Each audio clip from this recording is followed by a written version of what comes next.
오늘 우리가 함께 보실 말씀은 베드로후서 1장 1절로 11절 말씀입니다. 베드로후서 1장 1절로 11절 말씀입니다.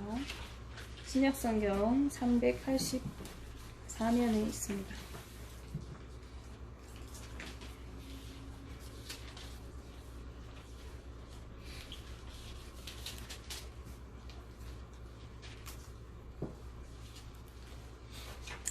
베드로후서 1장 1절로 11절 말씀을 우리 한 절씩 교독하도록 하겠습니다. 예수 그리스도의 종이며 사도인 시몬 베드로는 우리 하나님과 구주 예수 그리스도의 의를 힘입어 동일하게 보배로운 믿음을 우리와 함께 받은 자들에게 편지하노니 하나님과 우리 주 예수를 알므로 은혜와 평강이 너희에게 더욱 많을지어다. 그의 신기한 능력으로 생명과 경건에 속한 모든 것을 우리에게 주셨으니 이는 자기의 영광과 덕으로서 우리를 부르신 이를 알므로 말미암음이라. 이로써 우리 그 보배롭고 지극히 큰 약속을 우리에게 주사 이 약속으로 말미암아 너희가 정욕 때문에 세상에서 썩어질 것을 피하여 성품에 참여하는 자가 되게 하려 하셨느니라.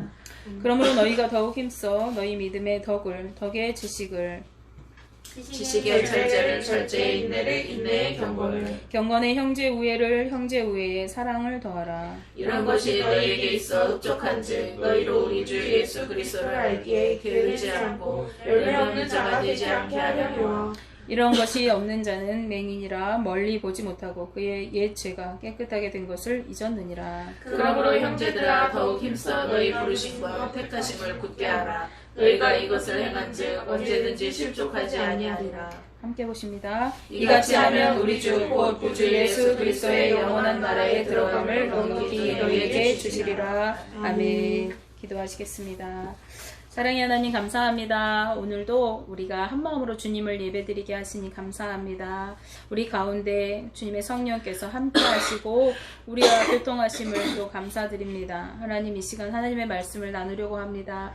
연약한 사람의 모습은 가리우시고 하나님 전하는 자와 듣는 자가 말씀 안에서 주님을 깨달아 알게 하시고 그 말씀 안에 순종하여 살아가는 믿음의 삶을 이루어갈 수 있도록 축복하여 주옵소서. 주님의 음성이 내 가슴에 내 심장에 울려지게 하시고 그 말씀으로 살아갈 힘을 공급받는 귀한 시간 되도록 축복하여 주옵소서. 예수님의 이름으로 기도합니다. 아멘. 네, 감사합니다. 오늘은 너희 부르심과 택하심을 굳게 하라라는 제목의 말씀인데요. 전에 썼던 말씀을 제가 오늘 다시 보면서 정리해서 다시 전해드립니다. 예수 그리스도를 만난 이 베드로는 베드로 후서 전서 후서를 쓰게 되는데 이 베드로 후서는 베드로가 쓴 두 번째 서신입니다. 베드로가 죽음이 임박했을 당시에 기록하여 베드로의 유서와 같은 서신이라고 알려져 있습니다. 1장 14절에 이는 우리 주 예수 그리스도께서 내게 제시하신 것 같이 나도 나의 장막을 벗어날 것이 임박한 줄을 알미라 라고 기록하고 있어요.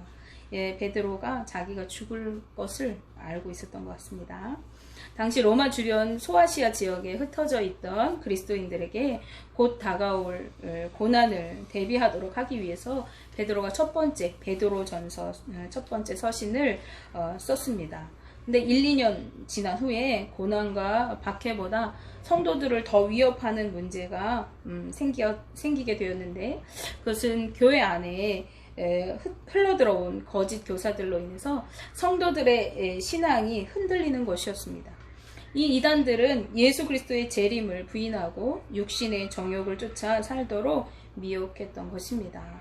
이제 곧 망할 거야 세상은. 그러니까 마음대로 살아. 너희가 좋아하는 대로 즐기면서 살면 돼라고 말했던 거죠. 그래서 이 이단들에 대해서 경계하는 두 번째 이 베드로 후서를 베드로가 기록했던 것입니다. 1절에서 베드로는 하나님과 예수 그리스도의 의를 힘입어 동일하게 보배로운 믿음을 우리와 함께 받은 자들, 즉 구원받은 그리스도인들에게 이 편지를 쓰고 있다는 것을 알 수 있습니다. 세상 사람들을 향해서 쓴 것이 아니라 믿음의 형제들을 향해서 썼다는 것입니다. 그것은 당시의 믿음의 사람뿐 아니라 오늘날 예수 그리스도를 구주로 고백하는 우리에게도 동일하게 들려주는 말씀인 것입니다. 베드로는 무엇을 말하고 싶었을까요? 2절, 3절 말씀해 보시면 은혜와 평안은 다른 어떤 것도 아니라 하나님과 우리 주 예수를 알므로 얻게 된다는 것을 말하고 있습니다. 우리에게 은혜와 평강이 넘치는 삶, 우리가 구원 얻는 삶, 우리가 안전하게 사는 것은 하나님과 예수님을 아는 것에 있다라고 말하고 있는 것입니다. 왜냐하면 주님의 영광과 더불어서 우리를 부르신 이가 누구신가를 우리가 알게 될 때 비로소 그의 신기한 능력으로 영원한 생명, 영생을 얻게 되고 경건함을 누리게 되는 것입니다. 경건함이라는 것은 이 변화된 자가 지니게 되는 하나님과의 새로운 관계로서 이루어지는 삶을 말하는데요. 그 관계 속에서 속한 모든 것을 주님이 주신다고 말씀하고 계신 것입니다. 그리스도는 자신의 영광과 덕을 통해서 사람들을 변화시키고 회개하게 역사하십니다. 그리고 그로 인하여 새로워진 하나님의 사람들이 하나님의 뜻을 존중하고 순종하는 삶을 살게 하시는 것입니다. 4절에 이로써 보배롭고 지극히 큰 약속을 우리에게 주셨다고 말씀하십니다. 무슨 약속을 우리에게 주셨어요? 그리스도인들이 그리스도의 재림과 그 다음에 새 하늘과 새 땅 그리고 천국의 영원한 하나님 나라에 참여하게 될 약속을 주셨다는 것입니다. 즉 다시 말해서 예수님의 재림과 우리의 천국의 삶을 약속해 주셨다는 거예요. 천국을 주시겠다고 약속하셨다는 것입니다.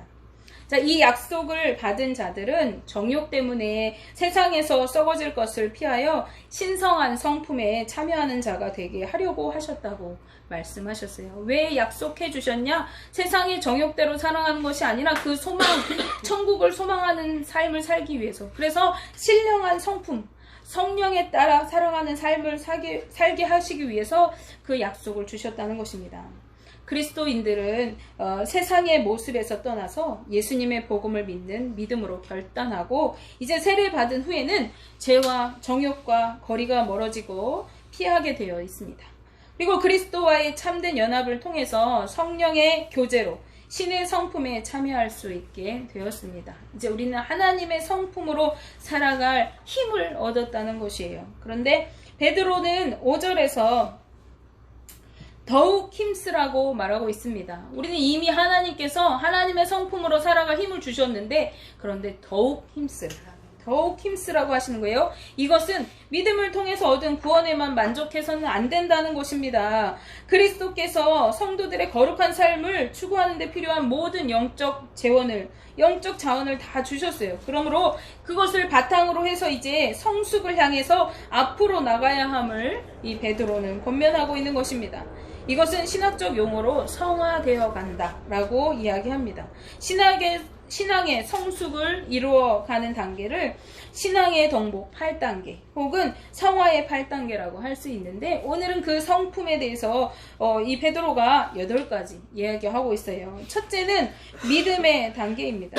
믿음은 전적으로 하나님의 선물입니다. 내가 오늘부터 믿어야지 한다고 믿어지는 것이 아니라 하나님이 성령 안에서 우리에게 믿음을 선물로 주시는 것이에요. 그래서 믿음은 성령의 은사입니다. 이것은 성화의 기초가 됩니다. 우리가 믿을 때에 이제 하나님의 성품으로 나아갈 수 있게 되고 우리가 성화되어지는 첫 단추를 끼게 된 것입니다. 그 다음에 두 번째 단계는 덕입니다. 이 덕이라는 것은 덕을 뜻하는 원어는 찬양받을 만한 이라는 뜻이에요. 찬양받을 만한 삶을 우리가 살아가는 것인데 이건 도덕적인 탁월성을 말하는 것입니다. 이제 믿음으로 구원받게 된 우리 그리스도인들이 그리스도를 닮아감으로써 도덕적으로 탁월성을 배울 수 있음을 뜻합니다. 그래서 세상 사람들보다 그리스도인들은 더 도덕적으로 바른 삶을 살아가야 하는 것이죠.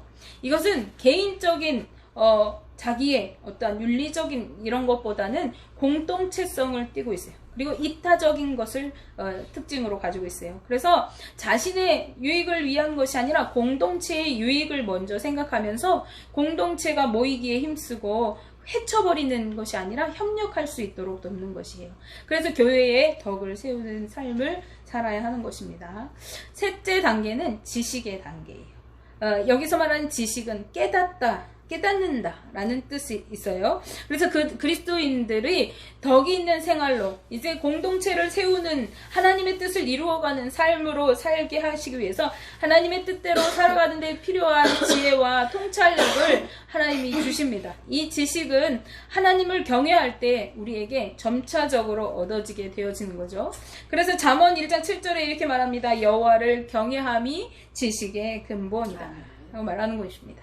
이제 하나님을 알고 여호와를 두려워할 줄 아는 우리는 이제 그 지식을 가지고 교회 공동체를 세우고 우리가 속한 공동체를 세우는 덕을 세우면서 살아가게 되어지는 것입니다. 그 다음에 네 번째 단계로 나아갑니다. 이제는 절제입니다. 이것은 자기 지배력을 나타내는 말입니다. 이것은 신약 성서에서는 절제는 육체적인 욕망에 지나친 방종, 내가 마음대로 내가 좋아하는 대로 살고 싶어. 그래서 아무 제약도 없이 막 내가 하고 싶은 대로 해요. 요즘 세상이 그런 세대라 그래요. 포스트 모더니즘 시대에 자기 소견에 좋은 대로, 내가 원하는 대로, 내가 좋으면 좋은 거고 나쁘면 나쁜 거고. 그런데 하나님을 믿는 사람은 그렇지 않다는 거예요.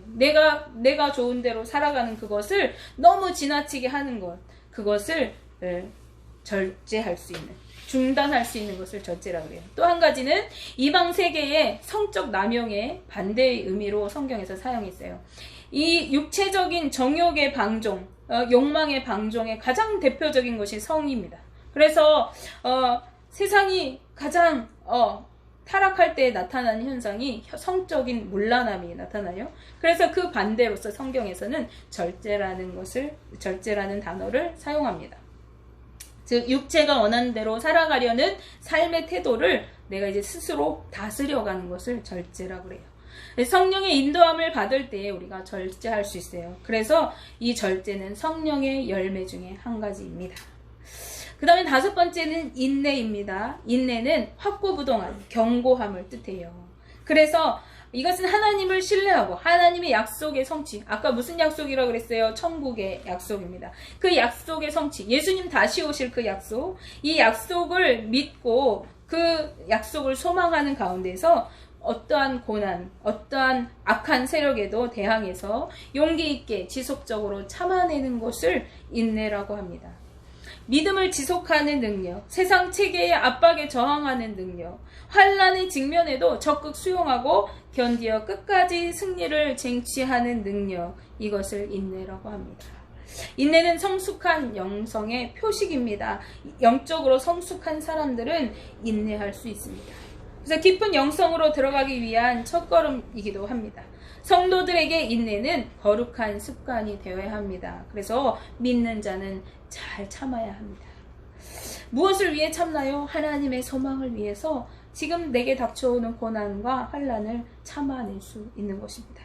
그래서 우리 믿음의 선배들이 그 죽음 앞에서, 그 위협 앞에서 끝까지 견딜 수 있었던 것은 그 소망의 믿음이 확고하게 있었기 때문에 그 모든 고난을 죽음까지도 참아낼 수 있었던 것이죠. 자, 여섯 번째 단계입니다. 여섯 번째 단계는 경건입니다. 이것은 하나님을 두려워함을 뜻하는 말입니다.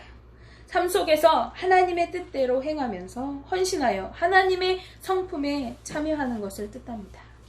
초기 기독교는 하나님의 뜻에 대한 존경과 하나님의 뜻에 부합된 도덕적 생활 방법을 나타낼 때에 이 경건이라는 말을 썼습니다. 다시 말해서 하나님을 두려워하기 때문에 하나님의 뜻대로 순종해서 걸어가는 것을 경건이라고 말했다는 것입니다. 그 다음에 일곱째 단계입니다. 일곱째 단계는 형제 우애입니다. 이는 서로 존중하는 마음을 뜻합니다. 서로 존중해주고 상대방을 인정해줄 때에 우리는 다툼이 일어나지 않고 또 사랑으로 우애할 수 있습니다. 이방 세계에서는 혈육을 나눈 가족 간의 사랑을 나타낼 때에 형제 우애라는 말을 사용하지만 초대교회는 더 넓은 의미로 믿음 안에서 한 형제, 한 자매가 된 그리스도인들의 교제를 나타낼 때에 형제 우애라는 말을 사용했습니다.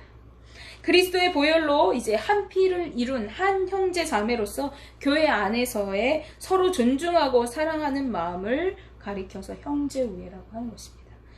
그래서 우리는 교회 안에서 서로서로 존중해주고 아껴주고 사랑해주고 살펴주는 형제 우애의 삶을 이루어야 됩니다. 그 다음에 마지막 8째 단계는 사랑입니다. 이제 믿음으로 시작된 그리스도인의 덕목은 사랑으로 완성이 됩니다. 사랑은 모든 덕목의 으뜸입니다. 그 이유는 사랑이 본체이신 하나님께서 아들 예수 그리스도를 통해 이 세상에 희생과 헌신적 사랑을 뜻하는 아가페 사랑을 우리에게 보여주시기 때문입니다. 남을 위해 자신을 기꺼이 희생하는 이 사랑은 하나님께서 우리 속에 이루고자 하시는 사랑입니다. 성령의 열매 중에서 첫 번째 열매는 바로 사랑인 것입니다. 모든 덕목들은 예수 그리스도를 믿음으로 점진적으로 얻을 수 있어요. 그리고 그 완성은 사랑인 것입니다. 그리고 각 덕목들, 지금까지 말한 이 덕목들은 다른 덕목들과 상호 관계 속에서 생겨나게 됩니다. 형제를 우애하게 되어질 때 우리는 사랑하게 되어지고 절제하게 되어지고 인내할 수 있습니다. 그리고 그것들은 서로 상호작용하면서 발전해 나가게 되고 조화를 이루게 되고 그래서 교회의 덕을 세우는 데에 소용되고 그 다음에 사랑으로 완성해 나가게 되는 거죠. 이러한 덕목들은 그리스도인들이 성령의 인도하심 따라 살아갈 때 이루어지는 것입니다. 8절에 보시면 이런 것이 있는 사람은 우리 주 예수 그리스도를 알기에 게으르지 않고 열매 없는 자가 되지 않게 하려고 한다고 말합니다. 예수 그리스도를 아는 것이 이 덕목을 이루어가는 성화의 8단계 덕목을 이루어가는 근원으로 그래서 그리스도를 아는 것이 성도들의 모든 생활의 기본이 되고 구원을 얻는 지식임을 우리는 기억해야 합니다. 그런가 하면 게으름이나 열매 없음은 행함이 없는 믿음을 뜻합니다. 그리스도인의 윤리적인 특성이 드러나지 않는 삶, 믿으나 안 믿으나 믿었을 때나 안 믿었을 때나 똑같은 삶을 말합니다. 이런 믿음은 죽은 믿음을 의미합니다. 9절에 이런 것, 이 덕목을 없는 자들, 지금까지 말했던 앞절에서 말했던 이 덕목들이 없는 자들은 맹인이라고 합니다. 여기서 맹인은 진리를 보기 거절했거나 보지 못하는 자들을 표현하는 말입니다. 덕목을 갖추지 못한 자들은 그리스도에 대한 진실의 빛을 잃어버렸습니다. 그래서 영적 안목이 어두워진 자들을 뜻하고 있는 것입니다. 바로 앞에 놓여있는 인간적인 탐욕에 눈이 가리워져서 이제 하나님의 영광을 보지 못하는 자들인 것입니다. 이들은 자신들의 죄가 이미 깨끗하게 씻겨졌다는 것을, 즉 과거에 받은 자신의 세례와 구원을 잊어버린 자들입니다. 보면은 구원받지 못한 자가 아니래요. 이전에 자신의 죄가 이미 씻겼어. 세례 받았어. 이제 나는 주님 뜻대로 살겠습니다. 결단했어. 구원받았어요. 근데 그거 잊어버렸어. 그래서 이제 그 삶을 살지 못해요.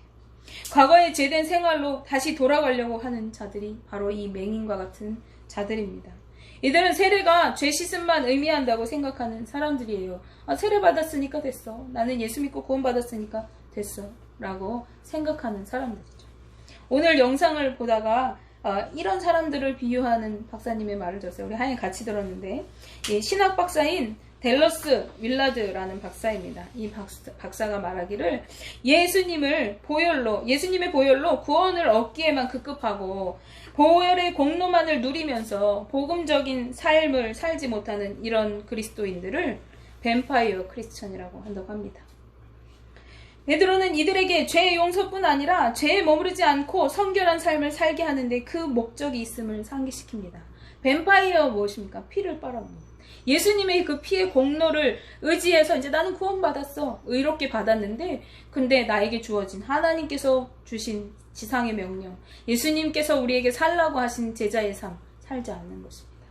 그런 사람을 정말 극단적으로 표현해서 정말 인상적이었어요. 그런데 오늘 말씀을 보니까 연결이 되는 거예요. 10절 11절에 베드로는 부탁합니다. 형제들아 더욱 힘써 너희 부르심과 택하심을 굳게 하라. 더욱 힘써 너희 부르심과 택하심을 굳게 하라. 너희가 이 덕목들을 행한즉 실족하지 아니하리라. 다시 말해서 우리가 이러한 덕목들로 믿음으로 절제하면서 덕을 세우면서 형제 우애하면서 인내하면서 사랑을 이루어 갈 때 우리는 믿음에서 실족하지 않게 되어진다는 거예요. 그러면 우리 주 곧 구주 예수 그리스도의 영원한 나라에 들어감을 넉넉히 너희에게 주시리라 라고 말씀하고 있습니다. 실족이라는 말은 디딤돌에서 말이 미끄러지는 것을 나타내는 말입니다. 궁극적으로 이 실족이라는 말은 구원을 얻지 못함을 의미하는 것입니다. 아까 말씀드렸어요. 이 편지는 믿는 사람들에게 전하는 것입니다. 이들은 과거의 죄를 다 용서받았어요. 세례 받았어요. 나 예수님 믿겠습니다. 결단했어요. 구원받았어요. 그런데 잊어버렸어. 자신이 구원받았던 거, 자신이 예수님 뜻대로 살겠습니다. 결단했던 거 잃어버렸어. 그래서 이제 예수님의 말씀대로 살지 않아. 세상적인 것대로 그냥 살면서 예전에 안 믿었을 때나 지금 믿고 있을 때 교회는 왔다 갔다 하는데 삶이 변하지 않아. 그런데 그 사람은요, 실족한대요. 구원을 이루지 못한대요. 우리가 착각하지 말아야 합니다. 나는 예수 믿었으니까 구원받았어. 이제 다 천국 티켓 보장받았어. 이런 생각 가지고 살면 안 돼요. 빌립보서 2장 12절 하반절 말씀에 바울은 이렇게 말합니다. 항상 복종하여 두렵고 떨림으로 너희 구원을 이루라. 구원이 믿음으로 이미 이루어졌다가 아니에요. 너희는 두렵고 떨림으로 구원을 이루어 가라 라고 말하고 있습니다. 원하기는 우리 모두가 구원받은 자답게, 하나님의 자녀답게, 예수 그리스도의 제자답게 삶에서 신앙의 성숙을 이루어 온전한 구원을 이루어가는 주님의 거룩한 자녀들 되시기를 주님의 이름으로 기도드립니다. 아멘. 기도하겠습니다. 사랑의 하나님 감사합니다. 오늘도 우리에게 말씀하여 주시니 감사합니다. 하나님, 우리는 예수님 믿으면 구원 다 되는 줄 알았습니다. 내가 그래서 천국 티켓 딴 것처럼 자신만만하게 살았습니다. 그런데 우리에게 주신 하나님의 명령, 예수 그리스도의 사명, 우리가 기억하지 못했습니다. 하나님, 우린 맹인처럼 세상 사람들과 구별 없이 그렇게 능력 없이 살았습니다. 이제 하나님, 오늘 말씀을 통해서 깨닫게 되어집니다. 하나님, 우리는 구원받은 자입니다. 그러나 구원받은 자답게 하나님의 거룩한 성품으로 살아내야 하는 사람들입니다. 하나님, 우리가 그것을 기억하면서 말씀 따라 믿음으로 살아가는 그러한 삶을 이루어갈 수 있도록 축복하여 주옵소서. 예수님의 이름으로 기도합니다. 아멘. 우리 다 같이